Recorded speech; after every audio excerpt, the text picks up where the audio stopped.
Good morning. I would like to thank the media for joining us today. My name is Barbara Barrett, and I'm the Executive Director of the Frontier Duty Free Association. To begin, I would like to acknowledge that this virtual press conference with participants everywhere across the country is taking place on unceded Indigenous lands. Our communities are historically known as gathering places for many First Nations, and today they are home to a diverse population of Indigenous and other peoples. We respect the continued connections with the past, present, and future in our ongoing relationships with Indigenous and other peoples within our communities. Just a few housekeeping items before we proceed. First, during the press conference, we will only be addressing media questions, and we ask media to raise their hand if they have a question. I will call you in order, and you may direct your question to the speaker of your choice. If time allows, you will be invited to ask a follow-up question. Following my introduction, Philippe Bachand, representative from the Frontier Duty Free Association, will repeat the introduction in French, and he will be available to facilitate French-speaking questions. With us today, we have representing border cities in the United States and Canada. We have Mayor Robert Rostano from Niagara Falls, New York, Mayor Jim Diodati from Niagara Falls, Ontario. And not speaking, but available to answer questions today, we have Mayor Mike Bradley from Sarnia, Ontario, and Mayor Drew Dilkins from Windsor, Ontario. And representing highly affected industries, Beth Potter, President and CEO of the Tourism Industry Association of Canada, and Susie Grinnell, President and CEO of the Hotel Association of Canada. And myself, representing the Land Border Duty Free stores, small, independently owned, local retail businesses across Canada that are an integral part of our border town communities and the tourism industry in Canada. I welcome and thank you all for being here today. Philippe? Bonjour. Nous aimerions remercier tous les médias qui se joignent à nous ce matin. Je suis Philippe Bachand, président de la boutique hors taxe de Phillipsburg, au Québec. Pour débuter, nous aimerions reconnaître que cette conférence de presse virtuelle avec des participants partout au pays se déroule en territoires autochtones qui n'ont jamais été cédés. Nos communautés sont des lieux de rassemblement pour de nombreuses Premières Nations et aujourd'hui, une population autochtone diversifiée, ainsi que d'autres peuples y résident. C'est dans le respect des liens avec le passé, le présent et l'avenir que nous reconnaissons les relations continues entre les peuples autochtones et les autres personnes de nos communautés. Éclaircissons quelques points avant de commencer. Pendant cette conférence de presse, nous accepterons que les questions venant des médias et nous demandons aux médias de lever la main lorsqu'ils ont une question à poser. Madame Barrett, Barbara, va vous appeler dans l'ordre et vous pouvez diriger vos questions à un présentateur de votre choix.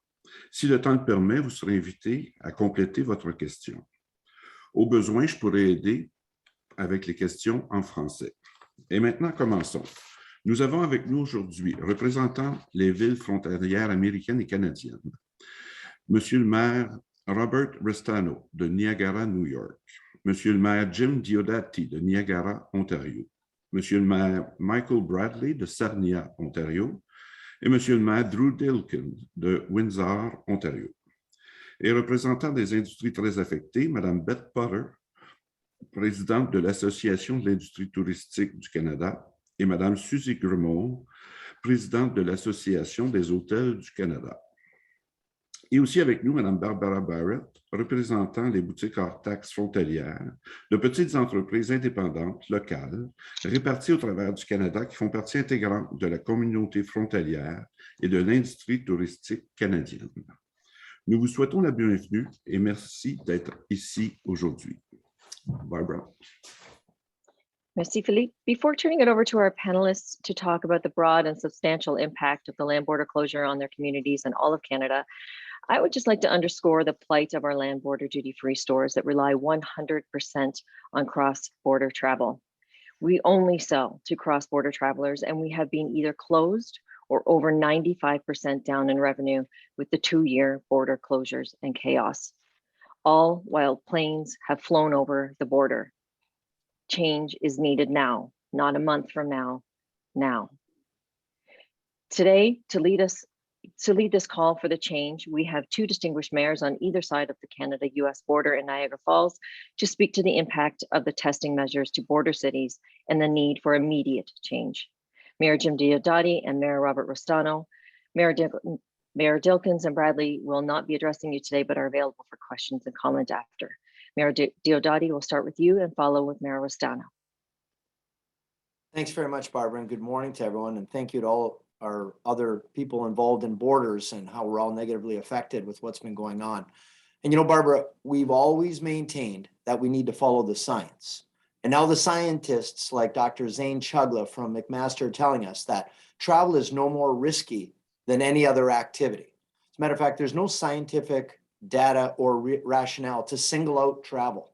Travel rules were originally put in place to keep COVID out of the country. And we now know that community spread is responsible for 99% of the infections.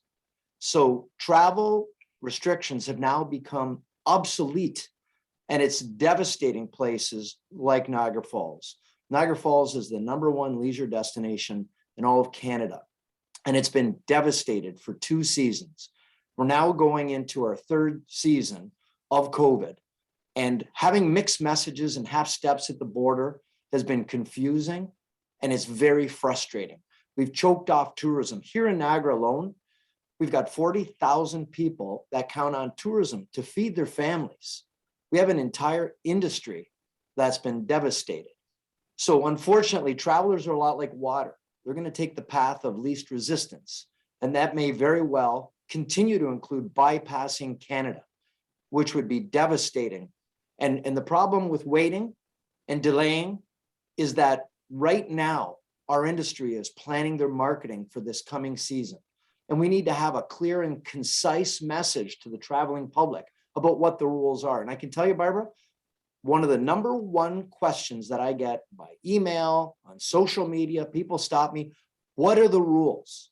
The rules keep changing. It's a labyrinth of mazes that people have to go through, and going online is less than clear for anyone to know what they're doing. So people are just going to choose not to come.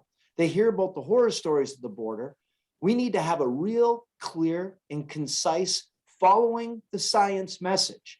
And there is no reason for there to be any kind of restrictions at this time. Down the road, if it's necessary, we can always bring them back. But right now, there is no reason for there to be a restriction. So we are calling on the government to drop all rules at the border and follow the science and what the scientists are telling us. Thank you. Thank you, Mayor Diodati. Mayor Rostano? Thank you, Barbara. I appreciate being able to participate with other border mayors. We all face a particular unique challenge. Much of our economies rely upon, at least in this seasonal sense, the free transfer of people across our borders. Mayor Diodati and I have talked about it many, many times. It's so much more than that. But let me first highlight the fact that, as we've been describing over a series of these interviews and conversations, if we are going to suggest to the public at large to please get vaccinated, get your vaccines. Vaccines are important. Get your booster. Do all of those things. And then we do all of that and then say to people, oh, and by the way, you still can't travel because, this boogeyman's out there, or this scary thing is out there, or something else might happen to you. And yet, Barbara, as you rightly indicate, people are flying all over the place. It is as though somehow or another, it is easier for you to hop into a confined space called an airplane and get to where you want to be, but to hop in your car with family and friends and drive across the border is some scary concept. I agree with Mayor Diodati that part of the problem too is that the goalposts keep moving. We get to a place, we think we understand it, and then another shoe drops. In the first email that we had in discussing the potential for this conference, I did go online. I said, okay, well, let me see what this is like. And to Mayor Diodati's point, I certainly don't consider myself, the sharpest stick in the shed, but to be honest with you, it was awfully difficult to navigate as to what the rules of the game were. What should I expect? What do I need to do? You know, the United States has provided travel that sort of relies upon the vaccination status of visitors coming into our country. We think that makes sense. We think that what that does is it incentivizes the idea that we want people to get vaccinated. We want you to get the best defense you can. Nobody on this conference, nobody here, not a single one of the mayors, and I'm sure none of the business folks are looking to have something be unsafe. But we've been told how important the vaccines are. And I think all of us in our communities as public officials have worked hard to impress that upon our populations to do the right thing and get yourself vaccinated.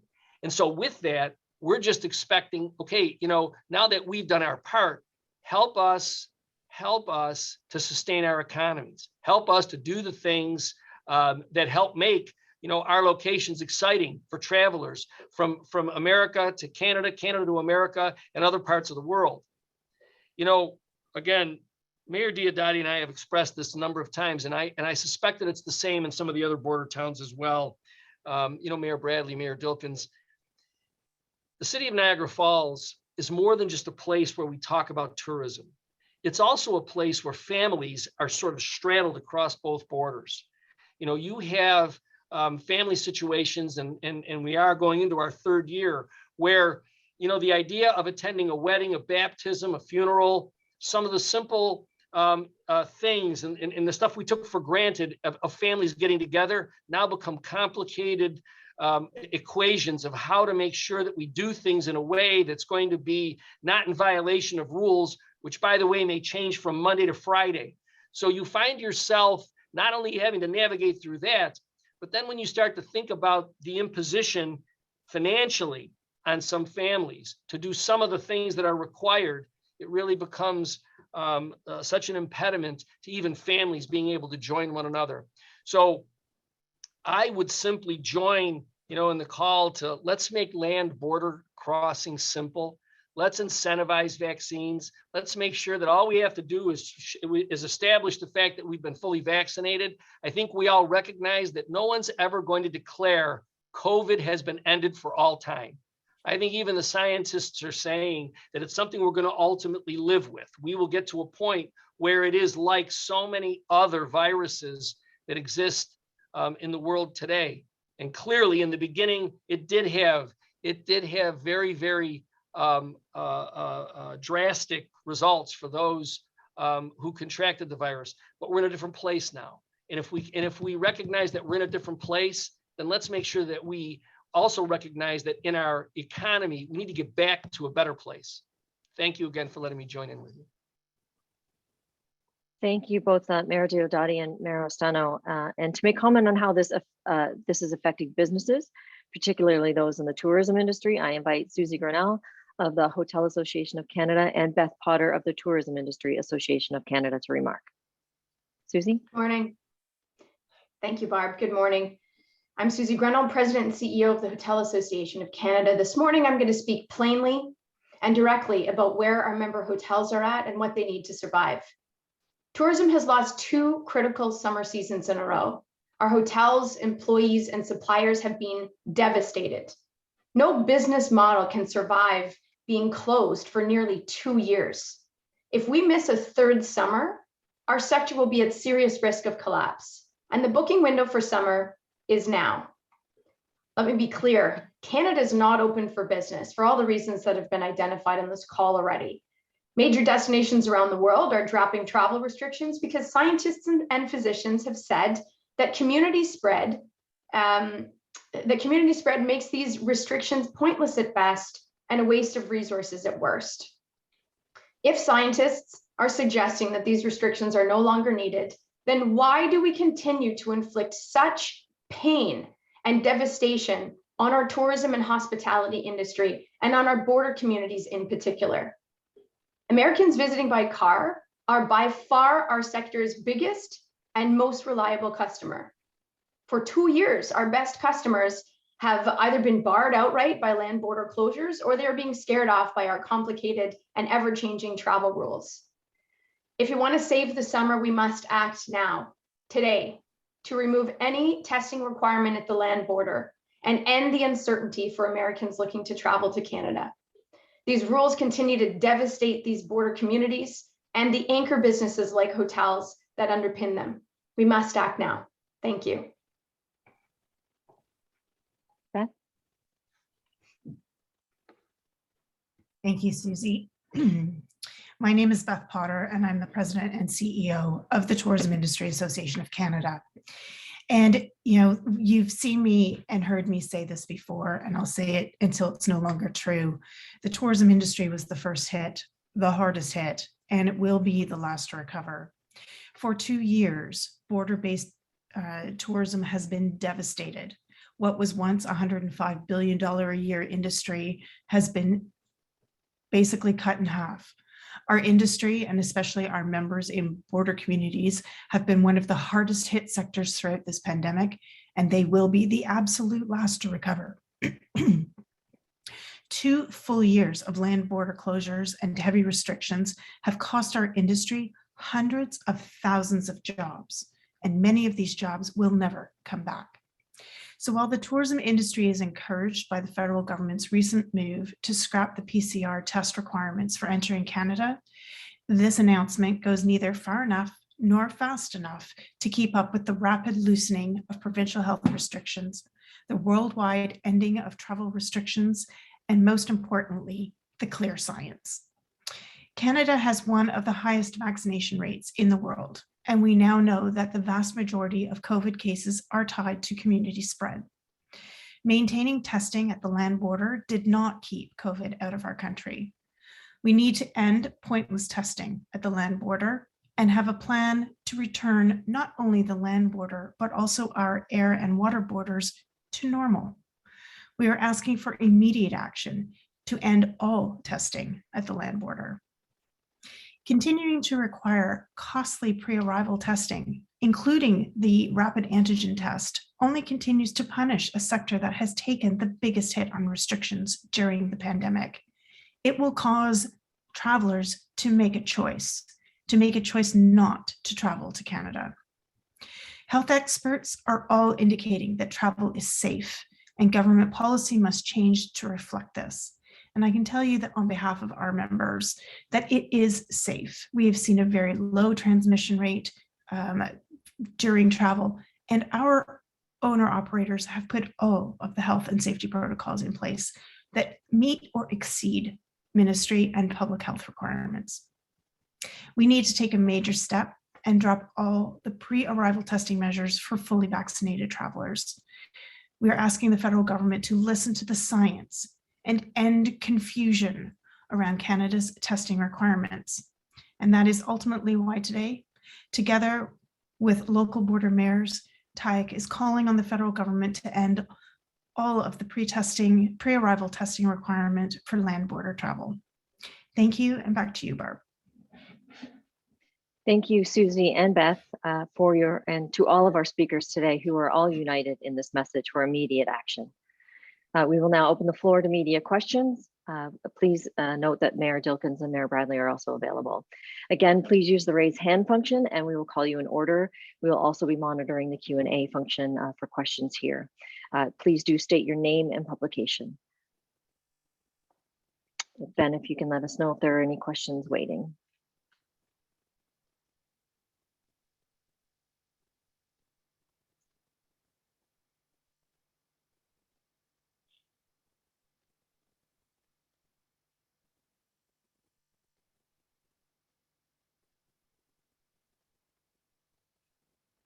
First question we have is from Williand. Please go ahead.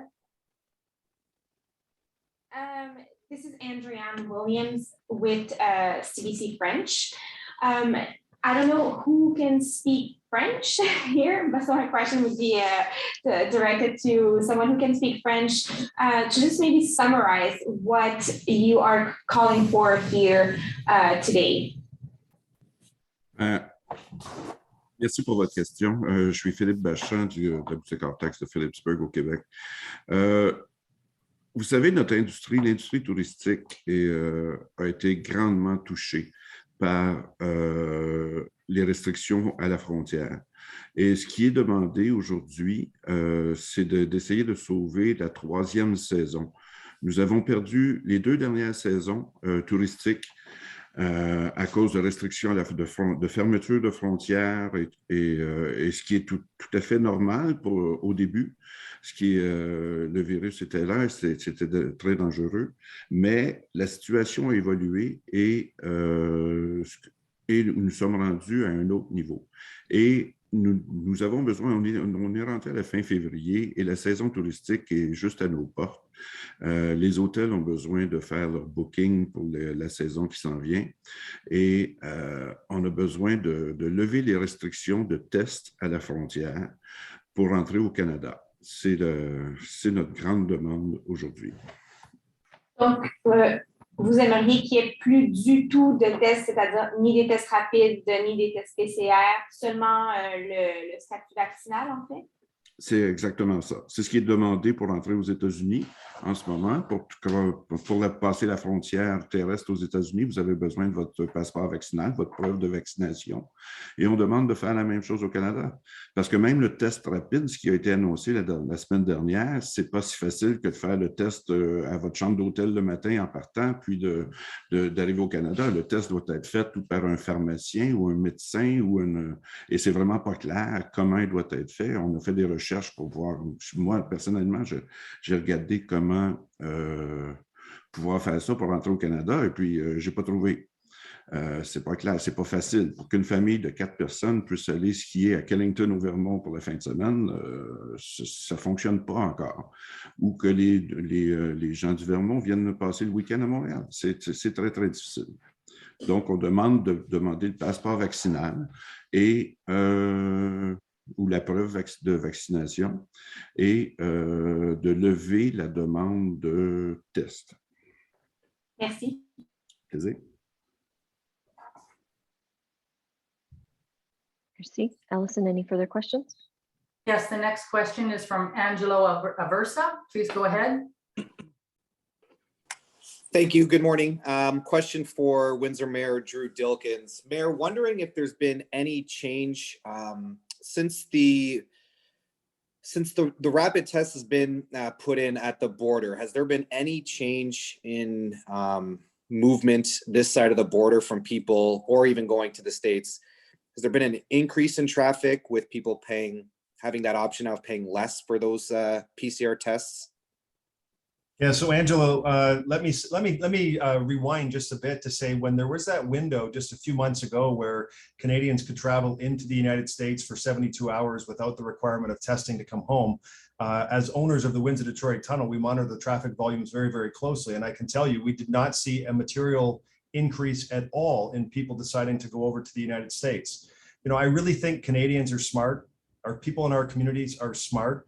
And they will self-govern based on their own circumstances. And so the new rules that are being put in place, they will not materially change the traffic patterns. And I think everyone who lives in a border community fully understands that if you want to get a test, you're going to look at CVS, at Meijer, at Walgreens, at the pharmacies in the US side.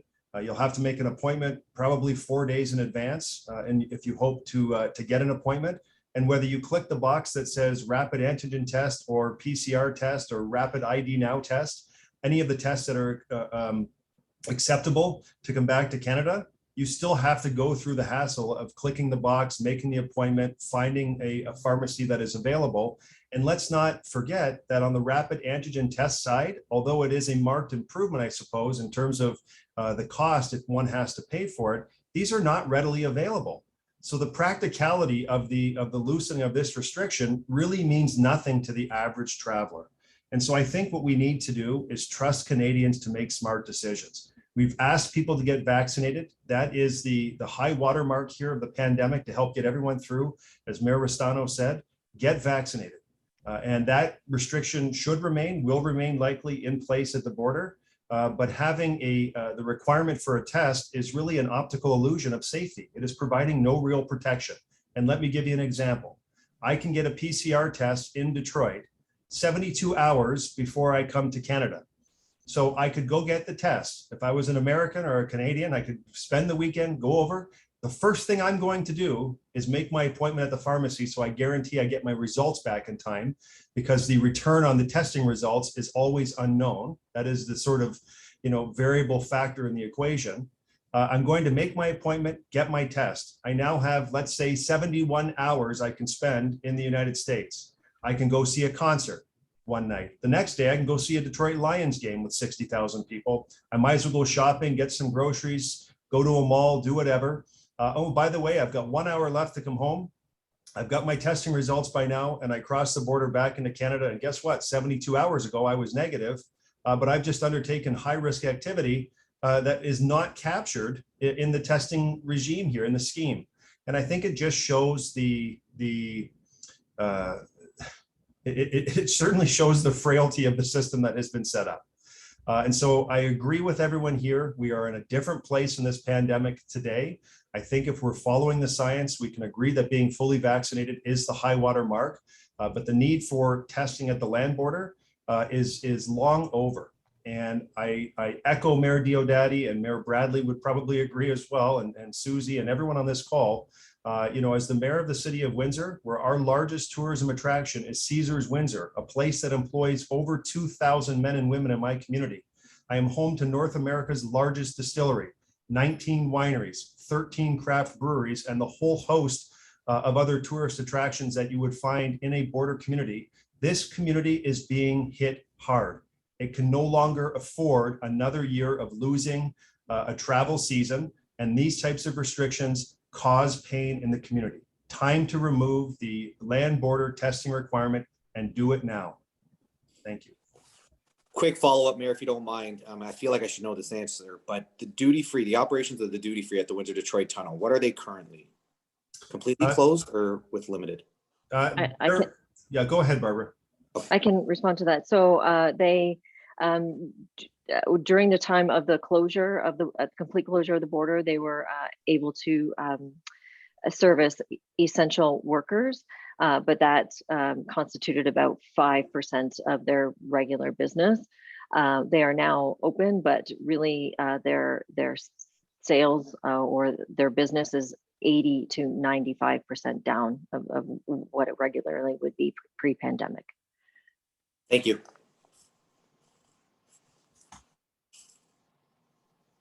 And Wendy, I think that answers your question as well. That was in the box. It's the answer is anywhere from 80 to 95% down to pre-pandemic.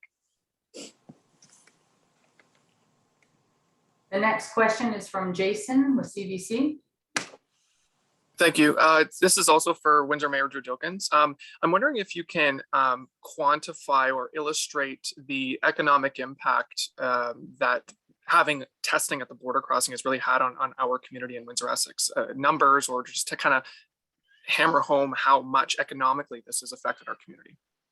Well, I can't with precision, Jason, give you a number, and I think you could appreciate why, only because it would be hard to, almost impossible to quantify. But if you ask any business owner, anyone who owns a restaurant or a bar, anyone who works at the casino or relies on successful casino operations for their livelihood, they have felt an impact. And from the very beginning, where we had the hard stop at the border, and everyone, we didn't know about COVID, and so we accepted the situation that we had, and we didn't have vaccines, so we accepted restrictions had to take place. But you had folks at the casino, as an example, applying for other jobs elsewhere to try and earn a living once the government money ended, and many employers said, you know what? That name, they work at the casino. As soon as the casino opens, they're going to go back. And so the casino workers were disadvantaged from finding other employment because everyone just assumed they were waiting for the casino open and to go back. When there was a bit of relief one summer and we had outdoor patios open and people could go and breathe and sort of, get a little taste of normal early on in the pandemic, our local community, our local businesses did not benefit greatly from that, simply because there was still a hard stop at the border, and they rely each and every day on cross-border traffic for the success of their business. And that goes for the hotels, that goes for the restaurants, that goes for the bars, that goes for the casino, and all of the other organizations that I mentioned. And so it's impossible to quantify, but I can tell you it's material. And even when the casino reopened for a period of time, it was allowed to reopen, less than half the staff were brought back. They rely on their customer base is made up of almost a full third of cross-border traffic, day trippers who are crossing the border for the Caesars resort experience. And so it's a highly competitive market. There are other casinos in the Detroit area, down in Toledo. It is a very competitive space. And each and every day that we can't have these folks come over because of some barrier that's put in place that is really providing no material protection to Canadians does a further day of disservice to our national economy, but certainly to our regional economy. And that is why I'm here supporting my colleagues on the screen, because we all realize the importance of the situation now. Really, the importance is already there. The urgency of the situation to see a change happen so that we can get our economies moving once again. Thank you. And just a quick follow-up, Mayor. Obviously, in the last number of weeks, you've had quite a bit of contact with the federal government in terms of what was going on here at the border and that type of thing, and that was certainly your focus. But did it come up at all about this land border testing requirement in terms of discussions that it's in the works, or did any of that come up at all? No, I think, you know, it was focused mainly on the border, but the side conversations that were had, Jason, really focused around high-level friction points. This would be one of them. I would submit that anyone who lives in a border community who has family on the other side, myself included, these are friction points which, you know, I don't think, certainly they don't undermine the federal government's position, but they cause people to ask questions and they say, why is this in place? Like, why are we doing this and what protection does it provide? And again, people are smart. Canadians are smart. And I give them lots of credit to do the right thing, to take care of themselves, to follow their own family circumstances and make arrangements appropriately, and to get vaccinated. You know, we have amongst the highest vaccinations in the entire world of a population. We are doing a great job. And with that effort, people expect privilege. They expect to see a loosening of restrictions for them because they've made the sacrifice to get maybe not even a sacrifice. They made the commitment to get vaccinated because they know we're in a global pandemic and they want to get to the other side of it. So let's help them get to the other side. Let's get our folks back to work. Let's give the hotels a chance to succeed, the bar owners, the restaurant owners, the small businesses that rely on these services. We've got to keep moving forward here, and we can't have this half step in place with a move from PCR to rapid antigen, because at the end of the day, it really means nothing.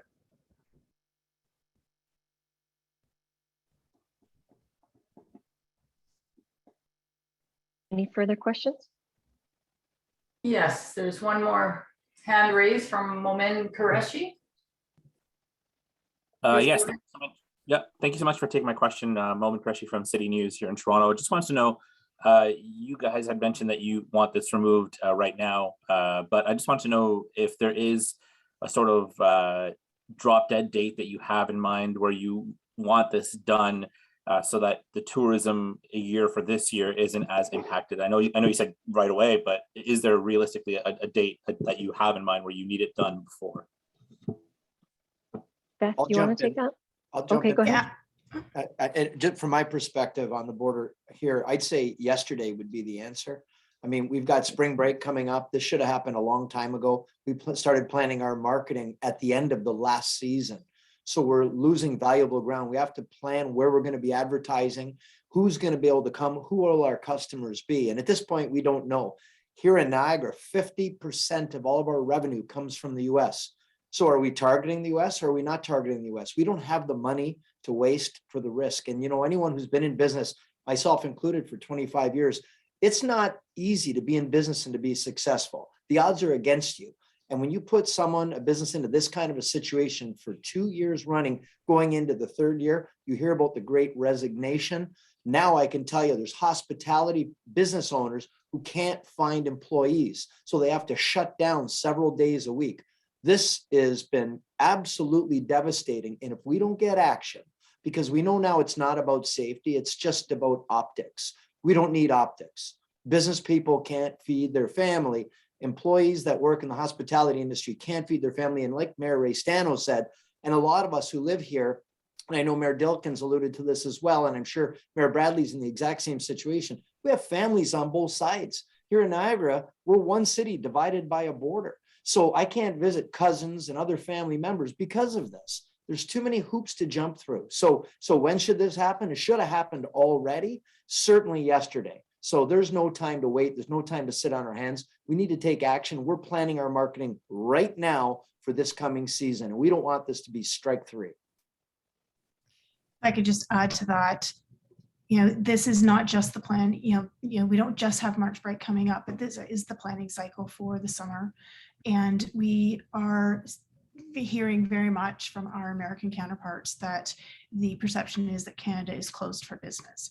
So we have a real challenge ahead of us, not only to convince them that we are open for business, but we need to remove the obstacles that demonstrate that we are open for business. So this is something that we do need to see happen immediately. I would Can I also just add build to, on, can I just, okay, go ahead. No, go right Everyone go ahead, ahead. Susan. I was just going to say that our hotel owners who are predominantly located in communities, small and medium-sized businesses are in an impossible situation. They have to rehire, staff up today for secure all of their contracting and their supply chains for the summer season. And they have zero predictability about whether they're going to have that summer season or not. We're the only segment of the economy that has no idea when our customers are coming back. And if there's no scientific reason for it, it's very difficult to explain to these hundreds of thousands of families and all of the employees that are part of this vibrant sector that they are not going to be able to feed their families, that they've got to look for jobs elsewhere. These businesses are hanging on by a thread, and we're asking for predictability so that we know that we can build back, because as many have said on this call, and I said in my remarks, if we miss this summer season, there is no industry standing on the other side of this.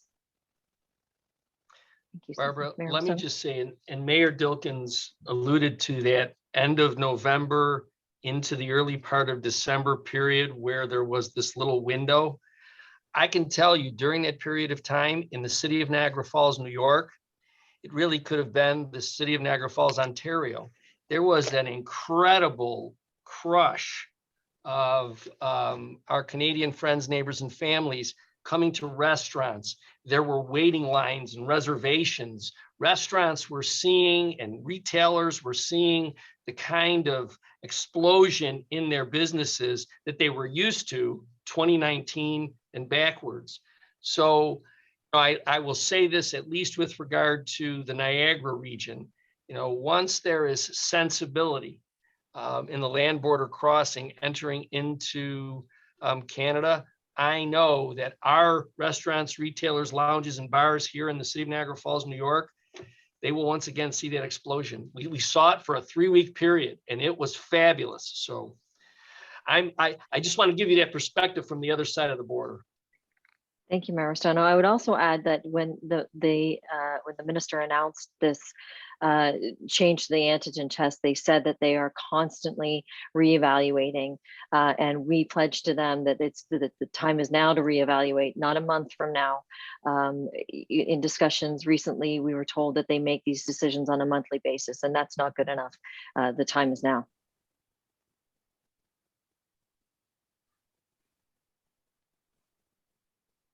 Any further questions? No, I do not see any further questions, Barb.